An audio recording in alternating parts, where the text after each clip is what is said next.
This is the basketball show. What they gonna say next?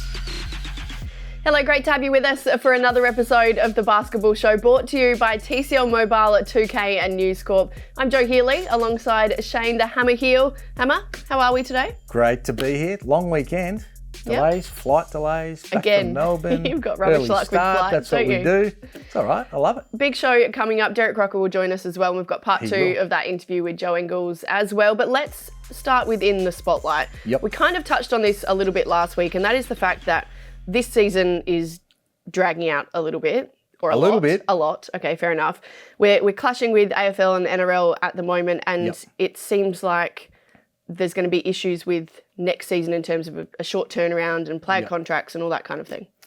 Yeah, it's tough. I mean, the league, with hindsight, we've said it before, they would have started when the WNBL did, but they just didn't know what was going on with COVID and what was going to happen and whether there's restrictions and all the rest of it, so it was held back.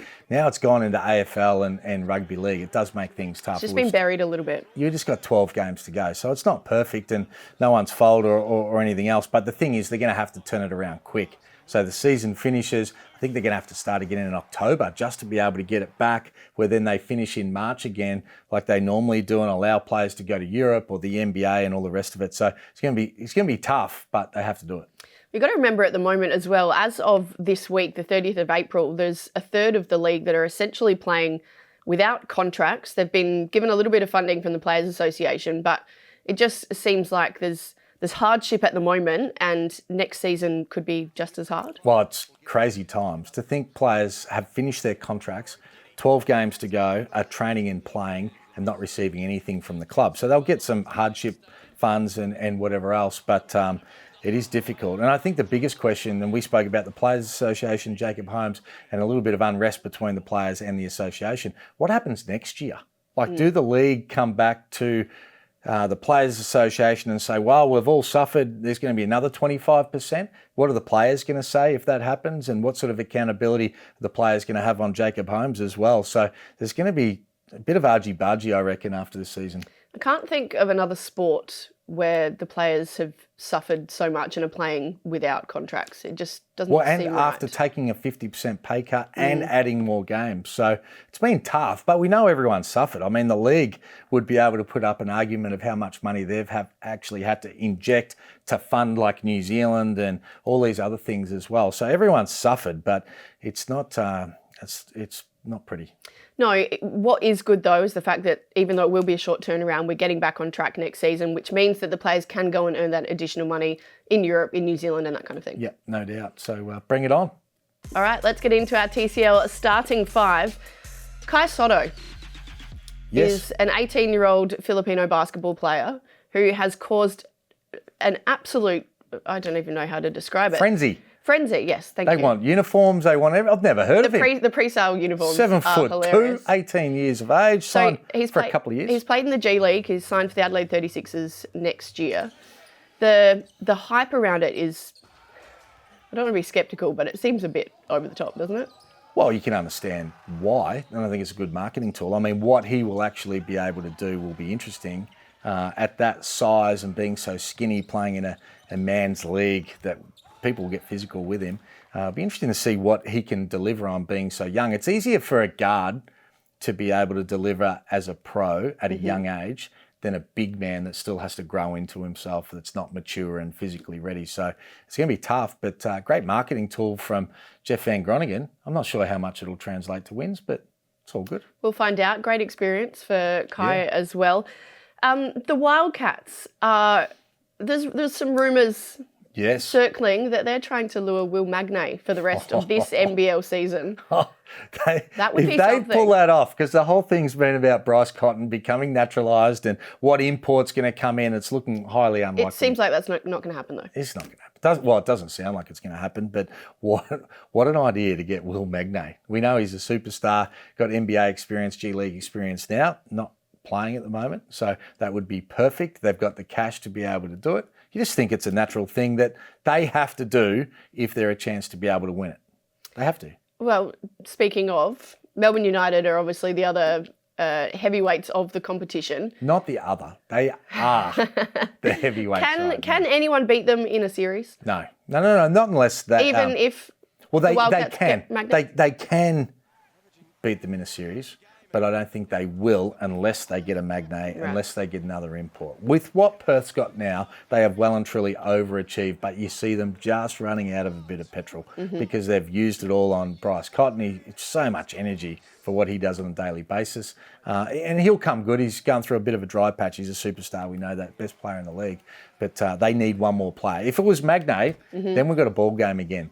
And if the Kings had have had Cooks and hadn't lost other players along the way, including DJ, they would have been a sneaky chance. Xavier obviously suited up the other night, trying to qualify for the finals should the Kings get there. Yep. He didn't sit down the entire game. He was bouncing around, up and up. He's itching to get out there. Yeah. So the problem he's going to have is that we know it just takes a period of time. We saw Brockhoff when he came in. He's a superstar as well, but it's just taking time. You need playing time. You need a pre-season to be able to, and those games to be able to play your best basketball. And, he's a star and he might come back a little bit quicker than what he needs to be able to play, but the team needs him.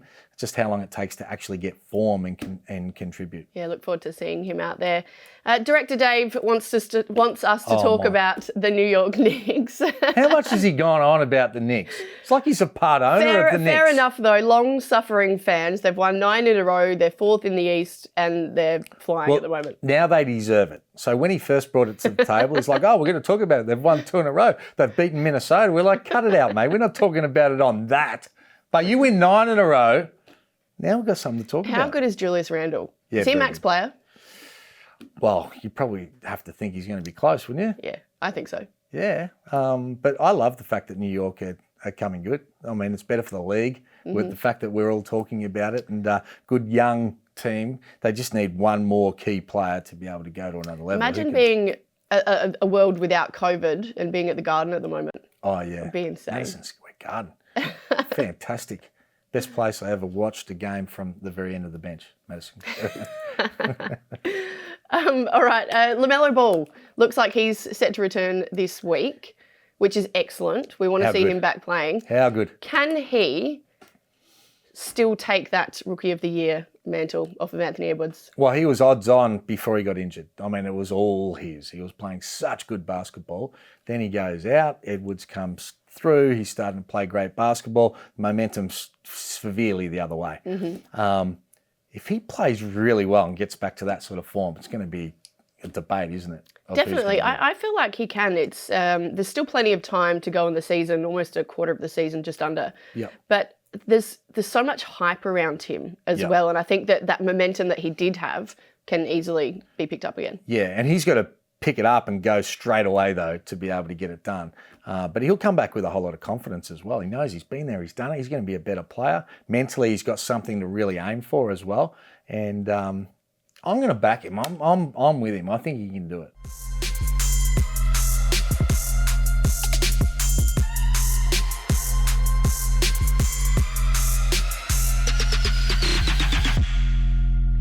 Well, it's time now for part 2 of our in-depth chat with Joe Ingles, thanks to 2K. Last week, we talked about the Jazz and his form. This week, it's all about the Boomers and the Olympics. Check it out.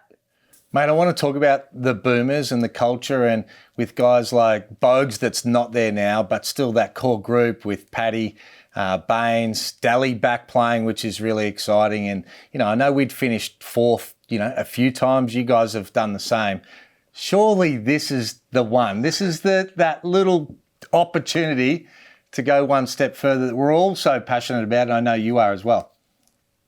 Yeah, and I think along with going 4th, you probably felt it too. Like if you could go another campaign or two, like you feel like you learn from those experiences, and they don't don't get me, those experiences absolutely suck. Like walking into the locker room, those 2 games and sitting there, it's like, oh, maybe if I did this, like one more thing or one extra thing or someone else or whatever it is, we caught a better play here or we got to stop here, or like whatever it could be. You can obviously name a few things. You kind of live and learn from those things. And I think we've learned from every campaign. I mean, I remember 2008, my first campaign, and we crossover with America in the quarterfinals, and it was almost like we'd lost before we kind of played. Like it was that type of feeling, we haven't had that. And so I think we'll keep learning. I think we've learned from the last few campaigns, and we've got a veteran group, obviously got some young guys coming through.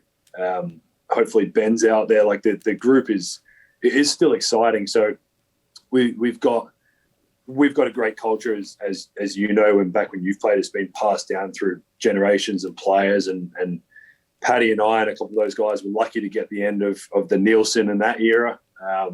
And we learned a lot from them, which they learned from you in your era. So I think it's almost on us now, Paddy, I, Bainesy, Delhi, to pass that on and to make sure it stays strong, because it is such a good culture. It's such an honour and pleasure to play for Australia, and it should be that. It shouldn't be about the money or the other stuff that's on the outside. It's purely about that pride of putting on that jersey and representing your country, and that needs to stay regardless of how much money people make or where they're playing in the world. It needs to be the pride of representing your country, and I think we've got that. But obviously we need to make sure that continues on after this beard keeps getting more grey and I'm sitting on the beach near you having a beer. Hey, Joe, crazy scenario. You guys beat the Lakers in Game 7 of the finals on the 22nd of July. The 23rd of July, the Olympics start. How does that make you feel? I'd have a couple of beers on the plane, I think, heading over there, and then obviously get right into Boomers mode. I think this whole last kind of 12 months for us since our game that got shut down has been kind of bizarre and a learning experience, and just a different year all round. I mean, my family came to their first game in 12 months a couple of days ago. They used to come every game. So, yeah, everything's a bit different now. And I think for us too, learning this year about COVID and about the rules and the protocols we're doing here, it's almost like you're just kind of learning on the fly. And some days we can't shoot around, some days we can practice, some days we can't. We might get a text 5 minutes before we're leaving saying we can't because of X, Y, and Z. And I think that's just the way it's going to be for a little while. We've got to adjust and adapt and be adaptable to different situations. And I think it's going to be the same with the Olympics. I think it'll almost probably be, I'm assuming, like a bubble type scenario like we just had in the NBA, and we'll get tested and all that, but we've got to be able to adjust. So if that's what it is, me getting on a plane then as soon as I jump on that plane, I'll get locked into that mode and get ready, because there's no chance I'm missing the Olympics. And there's obviously no chance that I want to miss it for my team as well with the Jazz. So it is what it is, but I'll be, I mean, heaven knows when you get in that locker room and you see your Boomers jersey hanging up in the locker, there's no better feeling. So I could go off no sleep and 7 games in a row and I'd find the energy to throw it on and play.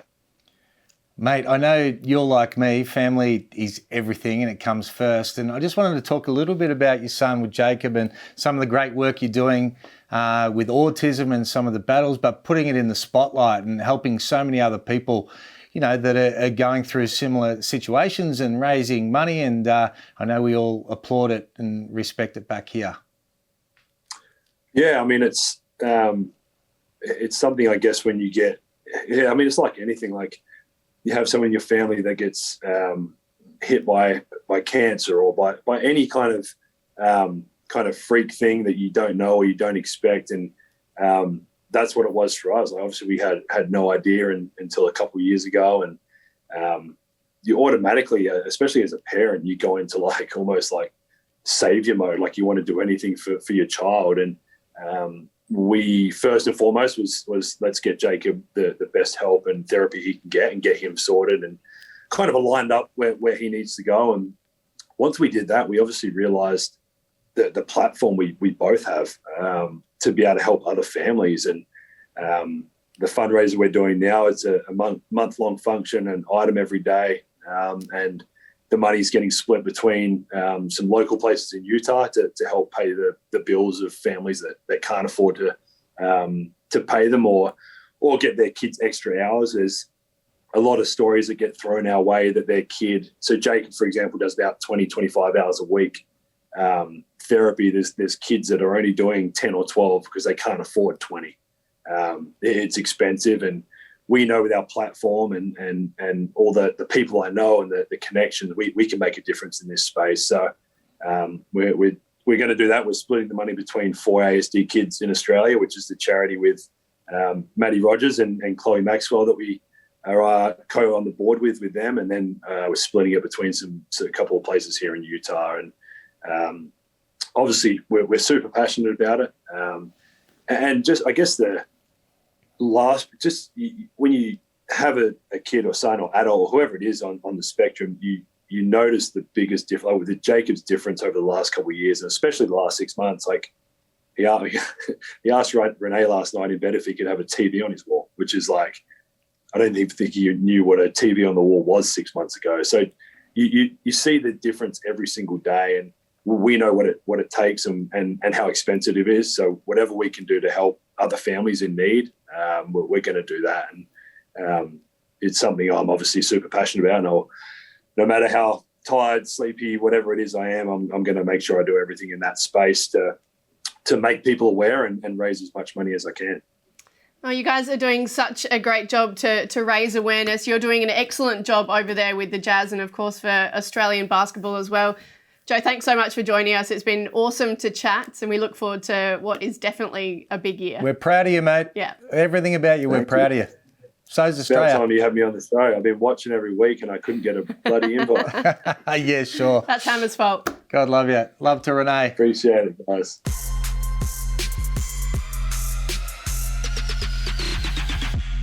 Time for our favourite segment of the week. Let's bring in former NBL MVP Derek Rucker. D-Ruck, hello to you. Let's get straight into it. The NBA's planned tournament is just 3 weeks away before the playoffs. It's a one-off this season, obviously, but do we like it? Thumbs up, thumbs down? I don't mind it. You get a double thumbs up from me, Joe. Look, there's some really good teams or some exciting teams at a minimum that will be in this playoff play-in series. Look, you've got Golden State, San Antonio, Portland, Miami, Charlotte, Washington, the Pacers. There's some good teams in there, Shane. And there's not that much of a disparity between 7 and 10 in both conferences. So it could be very competitive. The formula is a little bit weird. 7 will play 8, 9 will play 10. 7 gets in if they win. And then the loser of 7 and 8 plays the winner of 9 and 10 for the final spot. So I like it as a one-off. Let's see what happens. It's a crazy year. Let's go for it. Yeah, I like it too. I mean, it's heavily stacked towards the teams that are 7 and 8. Like you say, they only have to win one game, whereas coming from outside the top 8, you've got to win 2 in a row. So if you win 2 in a row, you deserve to go in. And I think what happens too, with a long season, lots of injuries, lots of people being rested, then you can find yourself just outside that top 8, but probably should have been in there. So I think this is something that's here to stay. I think it gives everyone an opportunity, and it makes everybody play hard till the end. You can't just rest players. And for us fans, we want to see all 72 games this year. They're playing right till the end. Yep, keeps things interesting. The longer that we can see Steph Curry out there firing like he is for the Warriors, the better. Kristaps Porzingis and Luka Doncic have had a bit of a rift for the Mavs, you could say. Hammer, how important is it for your star players to get on? Well, it's not important at all. Derek couldn't get on with any of the star players that he played with. Don't worry about that. But you don't have to. And, you know, we look at Embiid and Simmons. They haven't necessarily got on, haven't been successful yet either. I think it's an advantage when you do, when you got a camaraderie, you really get along, there's that mutual respect. But it doesn't mean you can't succeed. You just have to understand, have the respect for each other, do your job and bring it every day. But it's a battle of the egos, and it's Porzingis more that's probably a little bit jealous of Luka, and he just needs to pull his head in because Luka's a superstar. That's correct. Like, Porzingis needs to be able to take the temperature of the room. Your second fiddle, maybe third fiddle, Luka's the man. But look here, in terms of the basic concept, do teammates have to get along or the star players have to get along? I don't necessarily agree, but I think there's a belief amongst fans that everyone on the team gets along and that you guys are going to be eternally best friends and all of that. Like, I barely speak to any of my former teammates. I mean, sometimes when you're around so much, it's the old saying, familiarity breeds contempt. And I know, Shane, some of your ex-teammates have told me that's the way they feel about you. But best luck to you in the future. Well, hey, guys, is there anyone that you can think of that you really didn't get on with in your time playing? Wow. I mean, it's funny because I know some of my teammates that Shane hated, like Grant Kruger, and I loved Grant. Yeah, I mean, but it happens. You're not going to get along with everybody. That's just part and parcel. No. And I think it happens less in the NBL. There's more matey, more friends, more culture than it is in the NBA when guys are traded and there's more egos to be able to deal with. That's for sure. Yeah, Joe, he just kind of went over that Grant Kruger comment. You both just sat on the fence there, but anyway. Yeah, I didn't like Grant Kruger at all. We'll move on. He copped it. It's all right. All right, let's bring it back to the NBL now. Mojave King and the Taipans really have had a tough season, and it still looks that it's going to continue that way. Will he be there next season based on what we've seen this season, D-Ruck? I don't think he'll be there. I've got no inside information, but I wouldn't say that he's the only one that won't be there. That whole place looks like a mess. I have not seen a more disjointed team play in the past 5 to 7 years, Shane. I just don't understand what they're doing. I'm not sure the coaching staff realizes who the best five is, or as a matter of fact, any situation, who they're best to go with at any time. Early in the year, Jawai wasn't playing. Now he's one of their top players. It's just been very confusing. You called the game yesterday. What did you think? Well, I think if I'm Daniel Moldovan, he would be getting some guarantees from Mike Kelly that he's going to have his star player playing significant minutes. He's going to have to play a big role. This is big dollars of whether he gets drafted and at what level. And it's going to depend on what opportunities come. And then with 3 imports coming back in next year, if they go with the sort of imports they had last year, you could easily see him get buried again. And that could be, could be talking tens of millions of dollars difference. So you would have to have some sort of guarantee. We know the kid is a future star. It's taken a little bit longer for him to be able to show that in the NBL, but I think he's certainly capable. And I'd be interested to see how this pans out next year. Right, guys, COVID is still around and impacting the league. The Brisbane Bullets have gone into apparently 14 days of isolation. They've got permission to train. We'll wait and see what transpires in terms of a WA announcement. But at this stage, 14 days in isolation, only training, how much could that impact their season, Hammer? Well, I think it'll actually help them. They've got a new import coming in. It'll give them a chance, if they're able to train every day, to be able to get things back on track, because they were going down a very slippery slope. They were looking bad their last few games. This is a blessing for them to be able to re-gear things up a little bit, have a bit of a rest. They're probably going to have to play more games in a shorter period of time, but implement strategies with their new import, get to know him, his strengths and weaknesses, and this could be a blessing for them, because some of the other teams in the trying to get that top 4, like the Illawarra Hawks, are poking themselves in the eye. Look, after New Zealand, Brisbane have been most adversely affected by all the COVID happenings. They went away for just what they thought was a 2-day road trip to Wollongong, which seems like a month ago. And they wind up on the road now. I think we're going into day 25 or 26. They go to Perth last week thinking, okay, we're almost at the end of this. We're almost home. Then the WA lockdown occurs. Now they've got to come home and isolate themselves. It's really been unfortunate for them. But I think they're cooked anyway. I thought they were going to take the number 4 seed in the NBL at the end of the season, but I just think it's too much going on. Patterson doesn't look ready yet. It's just, you know what? Pack it up. You know why? Because you underestimated the Kings that I told you were going to come good. They got more injuries than anyone, and they're looking better than any of those mid-range teams. I have flip-flopped a bit on the Kings this year. I'm still not sold. Wollongong, Illawarra just don't look. I expect so much more from them, but they look so score. Flat and lethargic. What? They can't score. They can't score. It's terrible. It's definitely a problem for them. I think that's all we've got time for. Derek, before you go, though, we mentioned Kai Sotto before, the 18-year-old Filipino who's caused a bit of a frenzy. Are you on the bandwagon?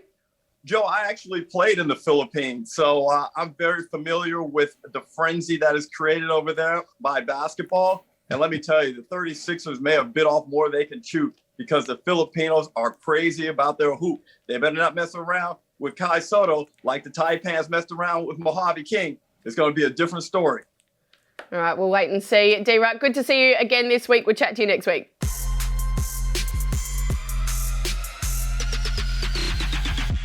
Right, that's all we've got time for this week. Thanks to TCL Mobile 2K News Corp. As always, it's time for our top 5 plays of the week. What do we got? Who do you think is top?